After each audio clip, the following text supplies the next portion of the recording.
Happy Fiesta, Saint Max! Ewan ko, there's something na drawn ako kay Saint Max. Siguro kasi ang gwapo ng pangalan niya, Maximilian Kolbe. Tapos Franciscan pa siya. So, ayun, moving forward. Kilala niyo ba siya? So, si Saint Max, conventual Franciscan friar siya. Tapos, ah, di ba, naging friar siya.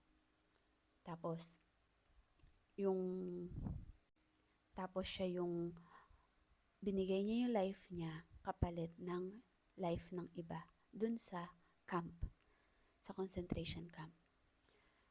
So, si Saint Max, pinanganak siya sa Poland. Then, naging friar siya, nagpakita sa kanya si Mama Mary.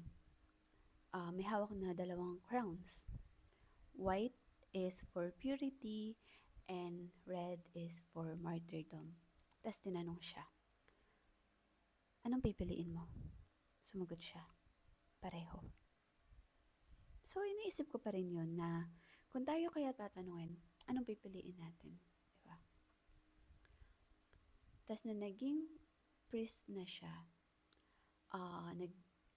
ano siya sa magazine, sa radios, tas mga mission sa iba-ibang lugar. Pumunta siya sa Pilipinas, nag-celebrate siya ng mass dito sa Pilipinas. Pero during World War II, na-arrest siya. So, dinala siya dun sa camp.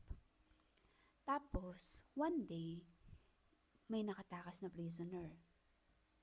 Tapos, ayun, ang nangyari, yung mga guards, may ginutom sila na 10 tao to death. So, yun yung naging punishment. Tapos, yung isang lalaki, parang nagmakaawa siya kasi nandun yung anak, tsaka yung asawa niya. So, si Saint Max nag-step in. Tapos sabi niya, I'm a Catholic priest, let me take his place. Ganon. So, dinala si starvation banquer si Saint Max. Doon, he led with prayers and hymns. And after 2 weeks, buhay pa rin siya. So, ang ginawa ng mga guards, lethal injection. He died August 14, 1941. So, ayun. Aside sa gwapong pangalan ni Saint Max, he reminds us na love is stronger than fear, and giving yourself for others is the greatest gift sa lahat. At yun yung greatest gift na pwede natin ibigay sa ibang tao.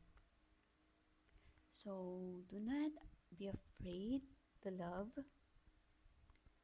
Love without limits. Kasi, we are made para magmahal. And, yeah, ang sarap magmahal.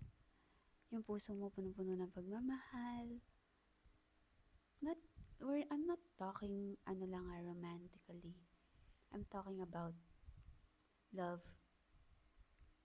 universal love. Like, pagmamahal mo sa lahat ng tao, sa lahat ng bagay, sa sarili mo, sa mga taong nanakit sa'yo especially.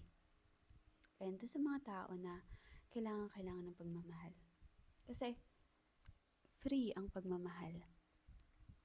Kaya, ibigay natin yon ng walang kapalit. Okay? Yun lang. So, sana mas nakilala niyo si St. Max. Tama ba yung mga kunento ko? Pakicorrect ako. Pero, ayun. Happy Fiesta, St. Max. Pray for us.